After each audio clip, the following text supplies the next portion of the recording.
Sa mapagpalang araw mga kaibigan at mga kapatid kay Kristo, narito po muli ang Nimi Magarso Ministry ay magpapailan lang ng mga salita ng Diyos sa pamamaraang madali po nating maintindihan. Ating napag-aralan ng mga nakaraan kung papaano po ang 144,000 at gayon din yung lubhang karamihan na kung saan sila po iusigin at makakaranas ng kamatayan. Subalit, para po sa Panginoon at sa kanyang mga banal, ito po ay pansamantalang pagtulog lamang. Kahit ipagpapatuloy po natin ang ating pag-aaral na kung paanong maging kamatayan ang ating katapatan. At marami po ang mamamatay, hindi lamang sa iba't ibang uri na kamatayan. Sapagkat sa huling panahon, mayroong mabibilanggo, mayroong mabibitay, mayroong papatayin sa iba't ibang paraan ng pagpatay sa pag-uusig. At ang pinakamasakit po dito ay ang pagpugot ng ulo ng mga martir, ng mga tapat sa Panginoon. Mga minamahal na kapatid, tayo po ay nabubuhay sa pinakamapanganib, ngunit pinakabanal na panahon. Ang kasaysayan ng sanlibutan. Ang Biblia ay hindi nagkukubli ng katotohanan. Hindi ito pinangakong maging madali lang ang buhay Kristiyano sa huli. Bagkus, malinaw nitong inihayag na darating ang panahon ng matinding pag-uusig, kung saan ang kamatayan kay Kristo ay hantong. Kung saan ang katapatan kay Kristo ay hantong sa kamatayan. Sa panahong iyon, ang tanong ay, alam mo ba ang katotohanan? Kundi, handa ka bang mamatay para sa katotohanan iyon? Opo mga kaibigan at mga kapatid kay Kristo. Ang tanong sa atin ngayon, alam mo ba ang katotohanan? Bago po tayo magpatuloy, tayo po muna ay sumandaling manalangin. Amang banal na makapangyarihan ka po sa lahat, maraming salamat po sa araw na ito. Na sana po datna ng aming mga kaibigan, mga kapanampalataya at mga taong wala pa sa katotohanan upang kanilang maalaman po na mayroong pag-uusig na darating sa sanlibutan at kanilang aalamin kung bakit uusigin at bakit maraming mamamatay upang kanilang matuklasan ang katotohanan na mamamatay sila dahil sa pag-ibig sa iyong bugtong na anak na walang iba kundi aming Panginoong Hesus. Sapagkat sa pamamagitan ng aming panampalataya at katapatan, ang kapalit nito ay pansamantalang kamatayan, pansamantalang pagtulog, at kami inyong gigisingin sa iyong ikalawang pagparito. Pagpalain mo po bawat tahanang madatnan nito, kalakip nito, patawarin kami sa lahat ng uri na aming mga pagkukulat at pagkakasala, alang-alang po lahat sa banal na pangalan ng aming tagapagligtas na si Jesus. Amen. Malinaw na ang hula sa banal na kasulatan dito po sa Apokalipsis, kabanatang 20 talata 4 ay mayroon pong pupugutan ng ulo. At nakita ko, sabi po dito, at nakita ko, ito po ang nakita sa pangitain ng ating mahal na apostol na si Juan, na siya ang pinakamahal din ng ating Panginoong Hesukristo. Ang sabi niya, at nakita ko ang mga luklukan at sila'y nangaupo roon, at sa kanila ibinigay ang paghatol, at nakita ko ang mga kaluluwa ng mga pinugutan ng ulo dahil sa patotoo ni Jesus. At dahil sa salita ng Diyos, at yaong mga hindi sumamba sa hayop ni sa kanyang larawan, at hindi tumanggap ng tanda sa kanilang noo at sa kanilang kamay, at sila'y nangabuhay at nangagharing kasama ni Kristo sa loob ng 1,000 taon. Opo mga kaibigan at mga kapatid kay Kristo, ito po ang naghihintay sa atin, na tayo ay maghaharing kasama ng ating Panginoong Hesukristo sa loob ng 1,000 taon. Opo. Hindi ito simbolo lamang tiyak na kaparaanan ng kamatayan, pagpugot ng ulo sa bawat mananampalatayang mirong katapatan. Ano ang dahilan ng pagpugot ng ulo? Ayon sa banal na kasulatan sa Pahayag, Kabanata 20, talata 4, dahil sa patotoo ni Jesus. Kaya nga, pinagpauna sinabi ng ating Panginoon Kristo sa Mateo 24, na kayo'y papatayin dahil sa aking pangalan. Opo, hindi lang po basta papatayin, kundi pinugutan pa ang ibang mga tapat ng kanilang mga ulo. Dahil saan pa? Dahil sa salita ng Diyos. Pagtanggi sa tanda ng hayop. Iyon po yung lagi natin sinasabi na ang tanda ng hayop sa noo at sa kamay, ito po ay yung maling doktrina na ibinigay ng hayop. Kaya kung tanggapin mo ang maling doktrina na ipinapangaral, ay siguradong ikaw ay magkakaroon ng tanda. At sa kanilang kamay ay ang pagsunod sa maling utos ng doktrina. Kaya marami po ang susunod na akala nila ay naglilingkod sila sa Diyos, pero mali po pala. Ano ang dahilan? Pagtanggi sa tanda ng hayop. Ano ang magiging resulta? Pagka nangyari sa atin to, napugutan tayo ng ulo at pinatay. Ang kasunod nito, pagkatapos na ang mga kahirapang ito ay darating ang ating Panginoon Jesucristo at tayo ay bubuhaying mag-uli. At tayo makakasama ni Kristo, mga kapatid, magiging kasama tayo ni Kristo doon po sa langit at maghahari po tayo sa loob ng 1,000 taon. Maring malalim sa inyo ang 1,000 taon, pero yan po ay sa mga unang pinag-aaralan po natin, napag-aaralan po natin yan, pero atin na rin pong isusunod yan sa sunod nating pag-aaral. Ang kamatayan dito ay ang panandalian, ngunit ang gantimpala ay walang hanggan. Ayan. Kaya kung tayo man ay handa sa lahat ng bagay, ay magkakaroon tayo ng buhay na walang hanggan. Kani-kanina lamang ako'y nakapakinig ng isang sermon mula kay Brother Dondon na kung di ako magkakamali sa Upper Quezon siya, na kung sakaling dumating ang Panginoon o di kayo may taning na ang iyong buhay sa loob ng 24 oras, ano ang iyong gagawin? Malalim na tanong, subalit isa lamang ang sagot po natin. Magpapasalamat ako sa Diyos sapagkat ako ay kanyang gigisingin sa kanyang ikalawang pagparito. Dahil meron po tayong turo na ating pag-aralan na ang kamatayan ay pansamantalang pagtulog lamang. At kung ako nga'y kukunin ang Panginoon ang buhay, ako'y magpapasalamat pa sapagkat hindi ko na mararanasan ang matinding pag-uusig at kahirapan. Opo. Sapagkat alam ko na ang kamatayang ito ay pangkaraniwang pagtulog lamang ng mga naniniwala at mayroong katapatan sa Diyos. Opo, mga kaibigan at mga kapatid kay Kristo.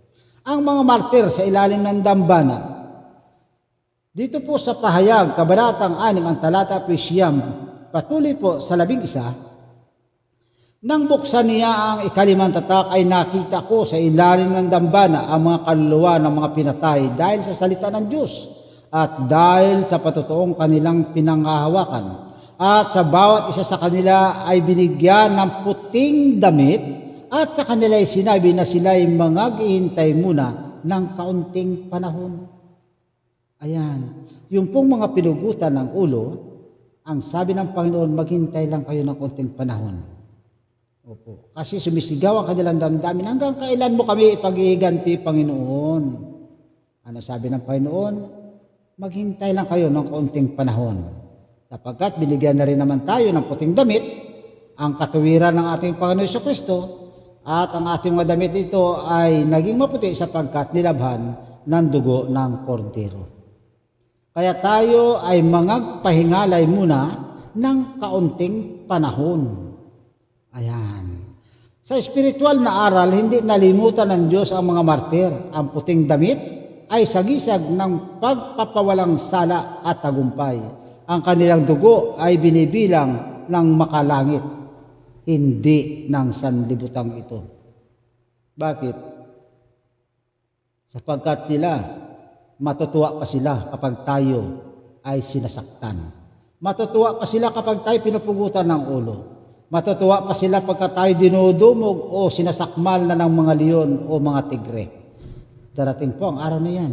Mararanasan yan ng mga taong tapat at may patotoo ng ating Panginoong Hesukristo.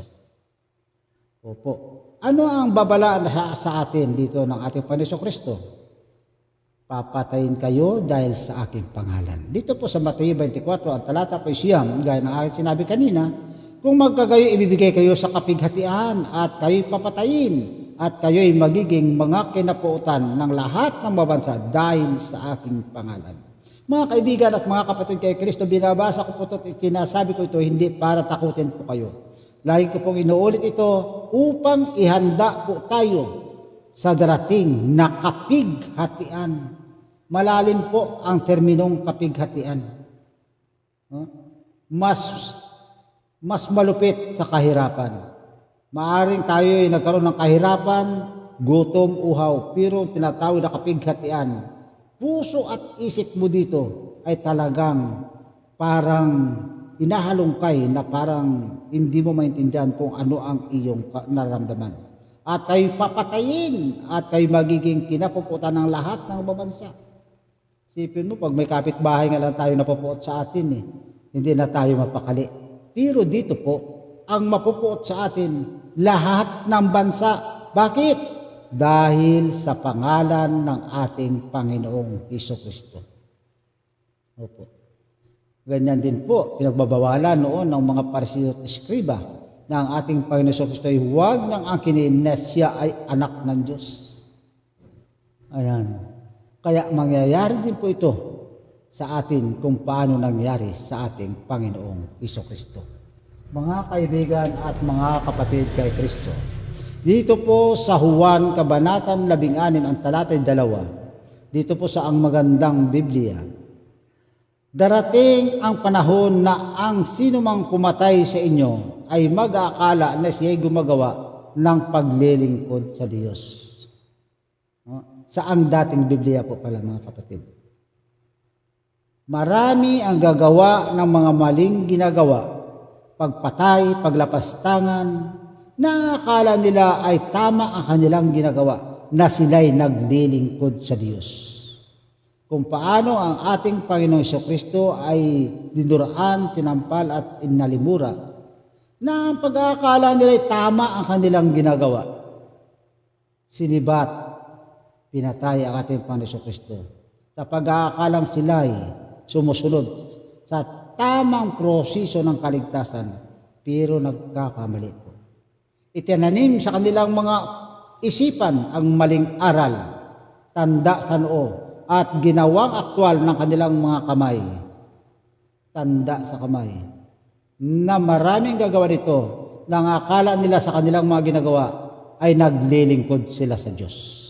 Mga kapatid, ang relihiyosong pag-uusig ang pinakamapanganib dahil ito'y gagawin sa ngalan ng Diyos sa kanilang pag-aakala. Ngunit, laban sa tunay na Diyos.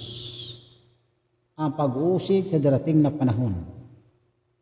Dahil sa maling doktrina, sa maling kaisipang itinanim ng hayop sa noo at sa kamay ng mga sumampalataya sa Kanya, ang kanilang gagawin na pagpatay at pag-uusig ay ang akala nila ay paglilingkod ito sa Diyos. Subalit, ito ay laban pala sa tunay na Diyos. Sila pala ay naglilingkod sa huwad ng Diyos.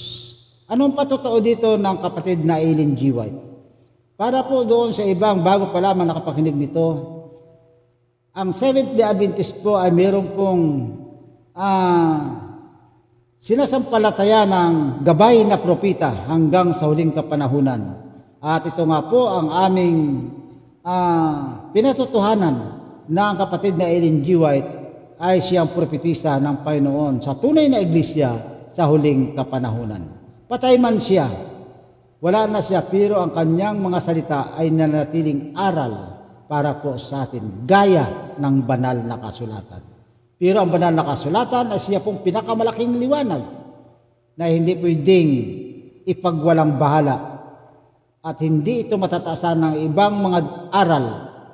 Ang kay Sister White, ang kay Ellen G. White po ay suporta, at kung hindi natin naintindihan ang talata, siya po ang nagpapaliwanag ng tamang kahulugan at tamang pagkaunawa sa banal ng nakasulatan.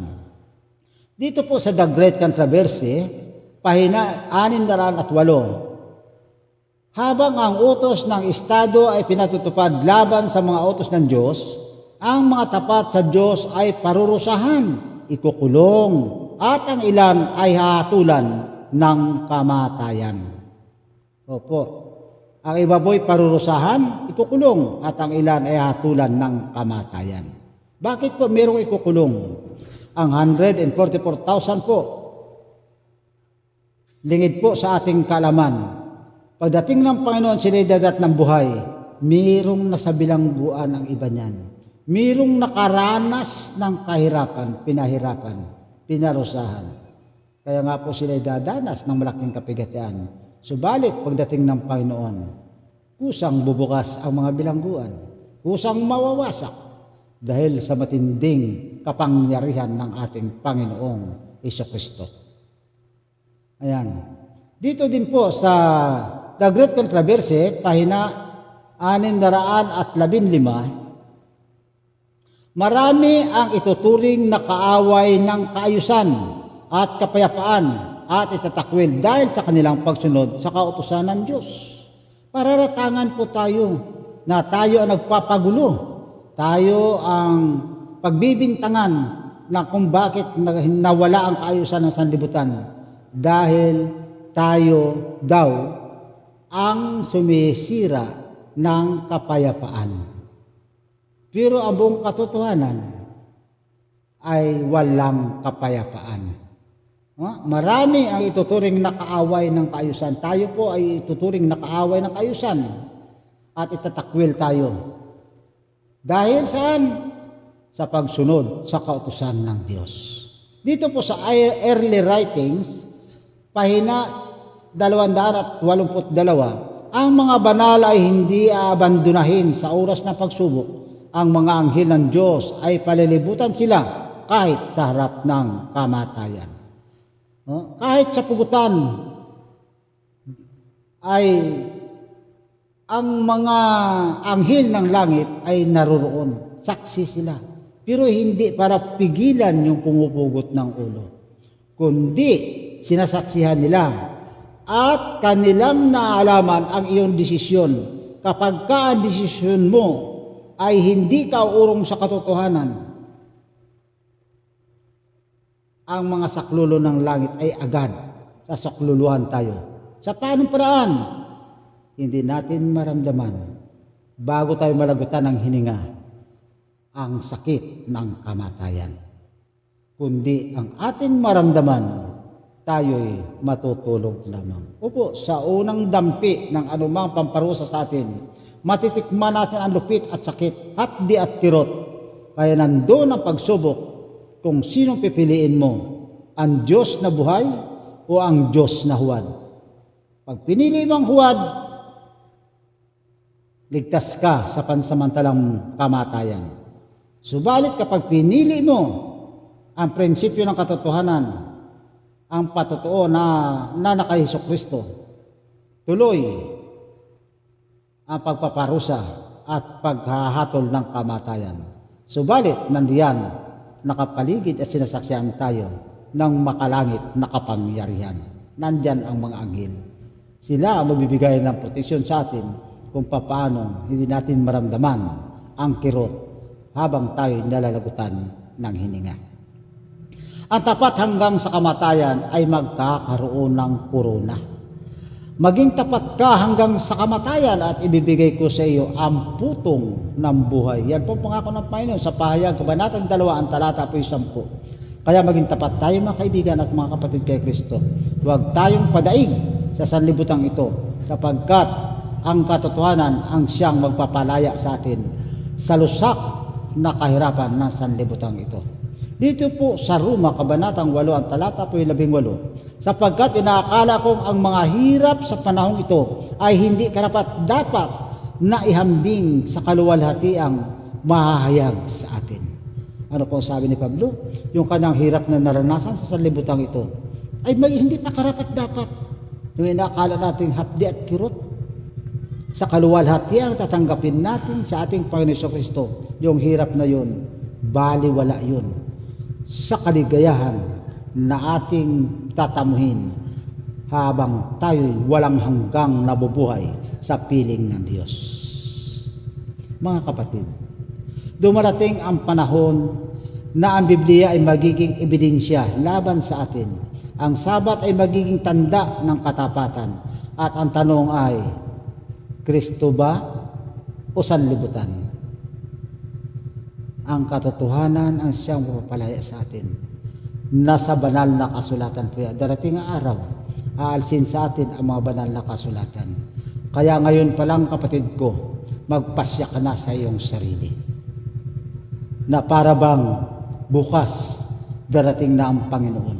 Kung kaya't naghahanda na tayo at handang-handa na anuman ang mangyari, dumating mga ng Panginoon, wala kang ikabalisa sapagkat alam mong ligtas ka. Dito po sa Mateo, Kabanatang 10, talata 28, at huwag ninyong katakutan ang mga nagsipatay ng katawan, kundi ang katakutan ninyo yaong nakapupuksa ng kaluluwa at ng katawan at ng espiritu sa kamatayan. Opo. Magkakaroon po tayo ng kamatayan kapag katakutan natin o sumunod tayo doon sa nagsisipatay ng laman o katawan. Kaya katakutan natin, yaong magdadalata sa atin sa tiyak na kamatayan na kung tawagin ay Gehenna. Ayan, para bang impyerno. Kung darating ang sandali na ang presyo ng pagsunod ay buhay, handa ka bang magsabing, Panginoon, mas mahal kita kaysa sa aking buhay? Opo. Darating ang araw na mamimili tayo, kapatid ko. Ang magiging kapalit o presyo ng ating katapatan ay ang ating buhay na hiram sa Diyos. Ngayon, ano ang pipiliin mo?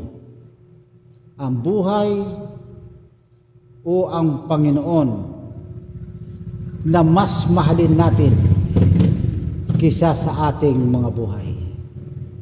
Kapatid ko, ang buhay sa sanlibutan ito ay mayroong hangganan, mayroong taning. Subalit, ang buhay na ipagkakaloob sa atin ng Panginoon, kung siya'y ating mas mamahalin kisa sa buhay natin taglay ngayon, ay napakalaki at walang hanggan. Buhay na walang hanggan. Kaya piliin mo ang Panginoon, huwag ang iyong buhay, kundi piliin mo na sa mamatay sa mabuhay, ikaw ay sa Panginoon. Mga minamahal na mga kapatid, manatili tayo sa salita ng Diyos. Dito magmumula ang lakas. Mamuhay ng banal ngayon. Ngayon, ang katapatan sa maliit ay lakas sa malaking pagsubok. Opo. Tayo ay nabubuhay ngayon na kinakailangan magkaroon ng pamumuhay na may katapatan. Ang katapatan natin ngayon ay magiging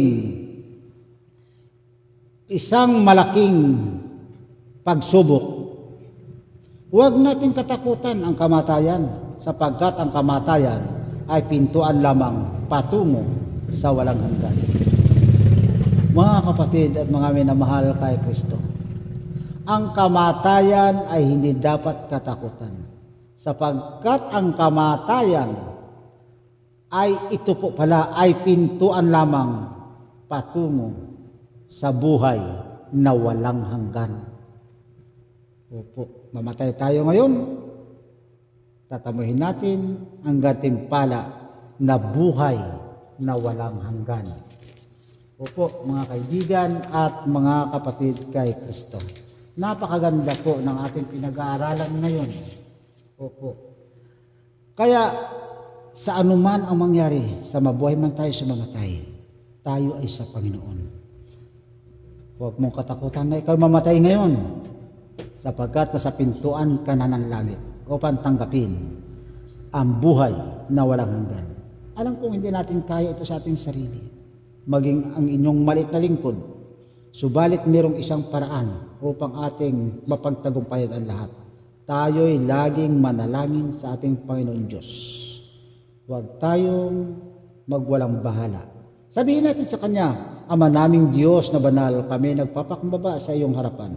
Alam naming darating ang oras ng pagsubok ng kapighatian at maging kamatayan, ngunit higit sa lahat, nais naming manatiling tapat sa iyo. Bigyan mo kami ng pananampalatayang hindi uurong.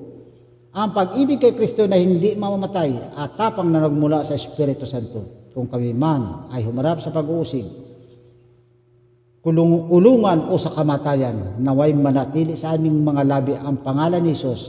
Ihanda mo kami ngayon upang sa araw na iyon kami matatagpuan mong nagtatapat. Ang lahat na ito ay aking dinadalangin alang-alang po sa banal na pangalan ng ating Panginoong Jesucristo. Mga kaibigan at mga kapatid kay Kristo, kung inyo pong nagustuhan ang video ito, naway ibahagi niyo sa iba. Opo, magbigay kayo ng panahon sa salita ng Diyos. Huwag manatili sa ibang mga bagay, kundi ibigin natin ang Diyos higit sa lahat. Sa pangalan ni Jesus, Amen.